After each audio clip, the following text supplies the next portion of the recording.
नमस्कार दोस्तों, राधे राधे, जय श्री कृष्णा। दोस्तों, स्वागत है आपका फिर से इस चैनल पर। दोस्तों, सच्ची श्रद्धा भाव से कमेंट में जय श्री राधे कृष्णा जरूर लिखें। दोस्तों, हमारे हिंदू धर्म में किसी भी स्त्री का एक से ज्यादा पति होना गलत माना जाता है, लेकिन फिर भी आज से कई साल पहले महाभारत युग में द्रौपदी ने 5 पुरुषों से विवाह किया था। ऐसे में सोचने वाली बात है कि आखिर उस समय ऐसी क्या मजबूरी आ पड़ी थी कि द्रौपदी को 5 पुरुषों से विवाह करना पड़ा था। और सबसे जरूरी, द्रौपदी ने अपने 5 पतियों के साथ पत्नी धर्म कैसे निभाया। दोस्तों, द्रौपदी से जुड़े ऐसे कई सवाल हैं जो उसके चरित्र पर प्रश्न चिन्ह लगाते हैं। अगर आप भी द्रौपदी के जीवन से जुड़े रहस्यों को जानना चाहते हैं तो वीडियो में अंत तक जरूर बने रहिएगा। वीडियो काफी ज्यादा इंटरेस्टिंग होने वाली है, इसलिए अगर अब तक आपने हमारे चैनल को सब्सक्राइब नहीं किया है तो हमारे चैनल को सब्सक्राइब करके बेल आइकन को प्रेस कर ले, ताकि हमारे आने वाली वीडियोस की नोटिफिकेशन आपको मिलती रहे। तो चलिए शुरू करते हैं। दोस्तों, महाभारत के अनुसार द्रौपदी के जन्म से पहले द्रौपदी के पिता राजा द्रुपद और गुरु द्रोणाचार्य के बीच एक घनघोर युद्ध हुआ था। इस युद्ध में गुरु द्रोणाचार्य ने राजा द्रुपद को हराकर उनके आधे राज्य पर कब्जा जमा लिया था। युद्ध में हारे हुए राजा द्रुपद ने गुरु द्रोणाचार्य से बदला लेने के लिए पुत्र प्राप्ति की इच्छा से एक बड़े यज्ञ का आयोजन किया। उस वक्त यज्ञ की बेदी के मध्य भाग से एक पुत्र के साथ साथ एक अनंत सुंदरी कुमारी कन्या भी प्रकट हुई। उस कन्या के नेत्र कमल के समान, बाल घुंघराले और उसका रंग सांवला था। ब्राह्मणों ने जब उस दिव्य कन्या को देखा तो उन्होंने कहा, यह कन्या रूपवान होने के साथ साथ कृष्ण की है, इसलिए उसका नाम कृष्णा होगा। दोस्तों, द्रौपदी इसलिए भी द्रौपदी कहलाई क्योंकि उसका जन्म राजा द्रुपद की पुत्री के रूप में हुआ था। दोस्तों, राजा द्रुपद के मन में द्रोणाचार्य के प्रति जबरदस्त नफरत की भावना थी और अपनी इन्हीं नफरत के भाव को उन्होंने द्रौपदी के मन में भी बचपन से कूट कूट कर भर दिया था। द्रौपदी भी राजा द्रुपद की तरह बदले की आग में जल रही थी और मन ही मन ऐसी तरकीबें सोचती रहती जिससे वह अपने पिता के अपमान का बदला द्रोणाचार्य से ले सके। लेकिन द्रोणाचार्य हस्तिनापुर राज्य के संरक्षण में थे। द्रोणाचार्य को नीचा दिखाने के लिए राजा द्रुपद को एक शक्तिशाली गठबंधन की आवश्यकता थी। इसलिए जब द्रौपदी विवाह के योग्य हुई तो राजा द्रुपद ने द्रौपदी के स्वयंवर का आयोजन किया। हालांकि कृष्ण जानते थे कि धर्म की स्थापना के लिए द्रौपदी का विवाह अर्जुन से होना जरूरी है, इसलिए द्रौपदी के स्वयंवर के पहले से ही वह राजा द्रुपद के महल में आकर रहने लगे थे। कहा जाता है इस दौरान द्रौपदी की भगवान कृष्ण से काफी अच्छी मित्रता हो गई थी। यहाँ तक कि द्रौपदी ने भगवान कृष्ण से विवाह करने की इच्छा भी जाहिर की थी, जिस पर श्री कृष्ण ने यह कहते हुए मना कर दिया था कि वह सिर्फ ऐसी स्त्री से ही विवाह करेंगे जो उनके लक्ष्य के प्रति पूरी तरह समर्पित होगी, यानी धर्म की स्थापना के कार्य में उनका पूरी तरह से साथ देगी। उस स्त्री की कोई भी सैन्य या राजनीतिक मंशा नहीं होनी चाहिए। कहते हैं उस वक्त भगवान श्री कृष्ण ने द्रौपदी को खुश करने के लिए यह भी कहा था कि तुम एक महान स्त्री हो, तुम्हारे जैसी महान स्त्री के मैं योग्य नहीं हूं। दोस्तों, जब द्रौपदी के स्वयंवर का आयोजन हुआ तो उस वक्त 5 पांडव युधिष्ठिर, भीम, अर्जुन, नकुल और सहदेव ब्राह्मण वेश में वनवास काट रहे थे। वे अपनी मां के साथ एक गरीब कुम्हार के घर में रह रहे थे और भिक्षाटन पर ही जीवित थे। जिस दिन द्रौपदी का स्वयंवर था उस दिन भी 5 पांडव ब्राह्मण के वेश में भिक्षा मांगने के लिए निकले हुए थे। तभी उन्हें कहीं द्रौपदी के स्वयंवर का पता चला। तब अर्जुन ने अपने भाइयों से स्वयंवर में भाग लेने की इच्छा जताई, जिसके बाद 5 पांडव ब्राह्मण के वेश में ही स्वयंवर में पहुंच गए।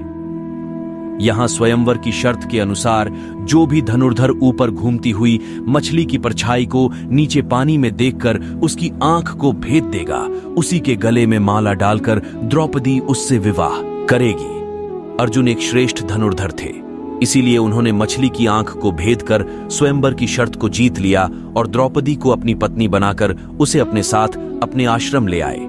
अब यहां आप में से बहुतों के मन में यह सवाल आ रहा होगा कि जब स्वयंवर में द्रौपदी को अर्जुन ने जीता था और द्रौपदी का विवाह अर्जुन से हुआ था, तो फिर वह पांडवों की पत्नी कैसे बनी? दोस्तों, दरअसल हुआ यूं कि जब अर्जुन सहित बाकी पांडव द्रौपदी को लेकर आश्रम लौटे तो उस वक्त कुंती खाना बना रही थी। अर्जुन ने दरवाजे पर ही खड़े कुंती से कहा, मां देखो हम क्या लाए हैं। तब कुंती ने बिना देखे ही यह कह दिया, जो भी लाए हो पांचों भाई आपस में बांट लो। दोस्तों, यहां कुंती की भी गलती नहीं थी, क्योंकि रोजाना पांडव को दिन भर भिक्षा करके जो कुछ भी मिलता उसे वे अपनी मां कुंती के सामने लाकर रख देते थे, जिसे कुंती सभी में बराबर बांट देती थी। इसलिए हर रोज की तरह जब उस दिन भी अर्जुन द्रौपदी को लेकर आए और उन्होंने अपनी मां से कहा कि देखो मां, आज हम लोग आपके लिए क्या लाए हैं, तो उस दौरान कुंती घर के काम में व्यस्त थी, इसलिए उन्होंने बिना देखे ही यह कह दिया कि जो भी लाए हो उसे 5 भाई आपस में बराबर बांट लो। हालांकि अपनी मां की यह बात सुनकर सभी पांडव भाई सकते में आ गए, और जब कुंती ने भी एकदम शांति महसूस की तो उसने पीछे मुड़कर देखा जहां उसे अपनी भूल का हुआ। उन्होंने अपने पुत्र युधिष्ठिर से कहा, इसका कोई ऐसा उपाय निकालो जिससे द्रौपदी का कोई भी अनर्थ ना हो और मेरे मुंह से निकली बात झूठी ना हो। हालांकि जब इसका हल युधिष्ठिर भी ना निकाल पाए, तब पांडव अपनी मां की बात का मान रखते हुए द्रौपदी से विवाह करने के लिए तैयार हो गए। लेकिन जब इस बात का पता राजा द्रुपद को चला तो वे काफी परेशान हो गए। राजा द्रुपद की चिंता को दूर करने के लिए महर्षि व्यास ने राजा द्रुपद को द्रौपदी के पूर्व जन्म की कहानी बताई। महर्षि व्यास ने बताया कि द्रौपदी अपने पूर्व जन्म में एक आर्षि कन्या थी। वह रूपवती होने के साथ साथ गुणवती और सदाचारिणी भी थी, लेकिन पूर्व जन्म के कुछ कर्मों के कारण द्रौपदी का विवाह नहीं हो पा रहा था। इसीलिए द्रौपदी ने भगवान शिव की घोर तपस्या की, और इस तपस्या से प्रसन्न होकर शिवजी ने द्रौपदी को मनचाहा वर मांगने के लिए कहा। तब द्रौपदी ने सोचा कि वरदान से उसकी सभी इच्छाएं पूरी नहीं होंगी, इसलिए उसने घुमा फिराकर महादेव से वरदान मांगा। द्रौपदी ने महादेव से कहा, हे प्रभु, मेरा विवाह किसी ऐसे व्यक्ति से हो जो धर्म का सबसे बड़ा झाता हो, जो सबसे अधिक बलवान हो, जो किसी विद्या में कौशल हो, जिसे नक्षत्रों का ज्ञान हो और जो सबसे अधिक सुंदर हो। द्रौपदी ने चालाकी दिखाते हुए यहाँ 5 वरदान को एक वरदान बनाकर मांगा। हालांकि महादेव द्रौपदी के मन की बात को समझ गए थे, लेकिन उन्होंने द्रौपदी को पहले ही मनचाहा वरदान देने का वचन दे दिया था। इसलिए महादेव ने द्रौपदी से कहा कि तेरी चालाकी को मैं भली भांति समझ चुका हूं, इसीलिए अब तुझे अगले जन्म में 1 नहीं 5 पति मिलेंगे। यह सुनकर द्रौपदी चिंतित हो जाती है और महादेव से प्रार्थना करती है कि हे प्रभु, मैं आपकी कृपा से केवल 1 ही पति चाहती हूं। इस पर शिवजी ने कहा, मेरा वरदान व्यर्थ नहीं जा सकता, इसीलिए तुझे 5 पति प्राप्त होंगे। भगवान शिव के वरदान स्वरूप द्रौपदी को इस जन्म में 5 पति प्राप्त हुए हैं। दोस्तों, इस कहानी को सुनने के बाद राजा द्रुपद अपनी बेटी द्रौपदी का विवाह 5 पांडवों के साथ करने को राजी हो जाते हैं। हालांकि द्रौपदी अभी भी 5 पांडवों से विवाह करने को तैयार नहीं थी, लेकिन फिर द्रौपदी इस शर्त के साथ तैयार हो गई कि 5 पांडव भाई आगे जाकर जिस किसी से भी विवाह कर सकते हैं, लेकिन रानी का स्थान केवल द्रौपदी को ही मिलेगा। कहा जाता है कि द्रौपदी के इस शर्त को मानने के लिए पांडव तैयार हो गए थे, जिसके बाद सबसे पहले द्रौपदी का विवाह सबसे बड़े भाई युधिष्ठिर के साथ किया गया, और उस रात द्रौपदी ने युधिष्ठिर के साथ अपना पत्नी धर्म निभाया। उसके अगले दिन द्रौपदी का विवाह भीम के साथ हुआ। द्रौपदी ने भीम के साथ अपना पत्नी धर्म निभाया।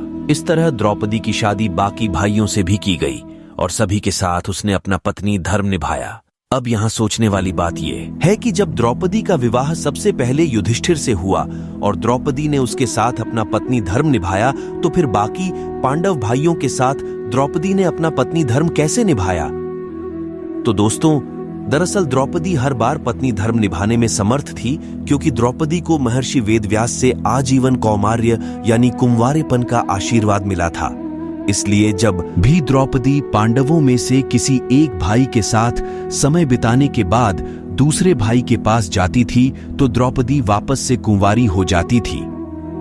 कहते हैं 5 पांडव की विवाह के बाद एक दिन देवर्षि नारद 5 पांडवों से मिलने आए और पांडवों के भविष्य को लेकर चिंता जताते हुए धर्मराज युधिष्ठिर और अन्य 5 पांडवों से कहते कि द्रौपदी तुम 5 भाइयों की पत्नी है, इसलिए तुम लोगों को द्रौपदी को लेकर नियम बना लेना चाहिए कि कौन भाई कितने वक्त तक द्रौपदी के साथ समय व्यतीत करेगा। नारद मुनि की यह बात सुनकर धर्मराज युधिष्ठिर नारद मुनि से कहते हैं कि हे प्रभु, हम पांचों भाइयों में आज तक कभी भी द्रौपदी को लेकर कोई मनमुटाव नहीं हुआ और फिर मुझे पूरी उम्मीद है कि भविष्य में भी हमारे बीच ऐसा कुछ नहीं होगा।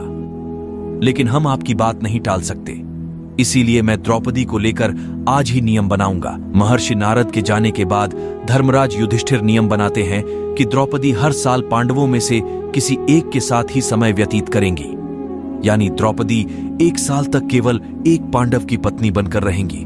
साथ ही जिस समय द्रौपदी अपने कमरे में किसी एक पांडव के साथ होंगी, उस वक्त उनके कमरे में कोई और पांडव प्रवेश नहीं करेगा।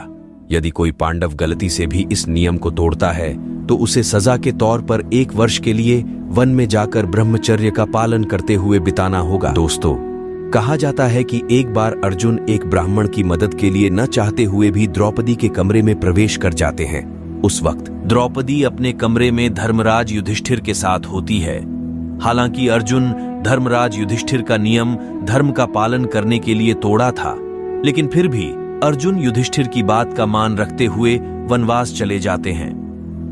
दोस्तों, आज भले ही लोगों के बीच बड़े छोटे का लिहाज नहीं है, लेकिन द्वापर युग में अपनों से बड़ों की बातों का मान रखना हर इंसान का कर्तव्य होता था और इसलिए पांचों पांडव ने धर्म के मार्ग पर चलते हुए हमेशा अपने बड़ों की बात का मान रखा। दोस्तों, इस वीडियो में फिलहाल इतना ही।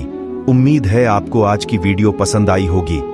अगर हां तो वीडियो को लाइक करें और इस तरह की और भी जानकारी के वीडियो देखने के लिए चैनल को सब्सक्राइब कर ले। धन्यवाद।